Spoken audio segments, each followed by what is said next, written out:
Hop, assalomu alaykum, hurmatli ota-onalar, o'quvchilar. Kecha kungi milliy sertifikat natijalari chiqdi.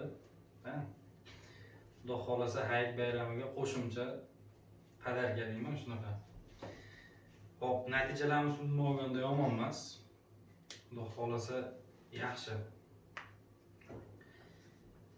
Hop, topshirgan o'quvchilarimizni hammasi mana milliy sertifikatlarni olishgan. Qaysidir darajada. Hop, To'lqinov Muhammad Qodir 78.49% C+ darajasidagi milliy sertifikat oldi, qo'lga kiritdi. Tabriklayman.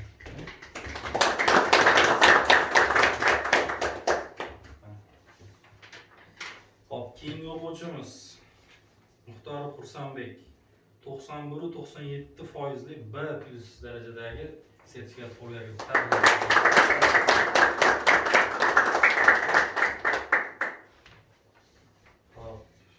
Keyingi o'quvchimiz Odiljon Davlatbek, bu ham C+ darajasidagi 78% sertifikat olgan, hozir endi o'zi yo'q olgan. Tabriklab qo'yamiz.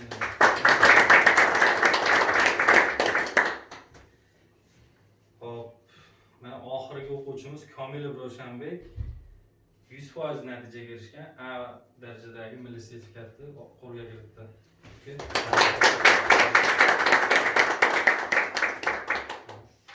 Buyruq nasib qilsin.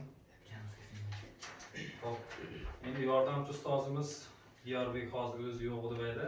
Diyorbek akalar mana A+ darajasidagi milliy sertifikat qo'lga kiritgan, buni ham tabriklab qo'yasiz. Hop, kimdir sertifikatga kirib C+ oldi, kimdir C oldi. O'zi asli C darajadagi sertifikatni olish ham oson emas. Chunki C darajadagi sertifikatni o'zini olish uchun ham matematikadan ancha-muncha darajada ko'p mehnat qilish kerak. Qolganlarga ham Xudo xolasa omad tilaymiz testlarda.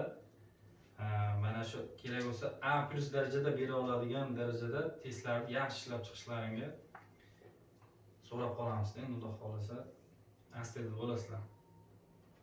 Tabriklaymiz yana bir bor.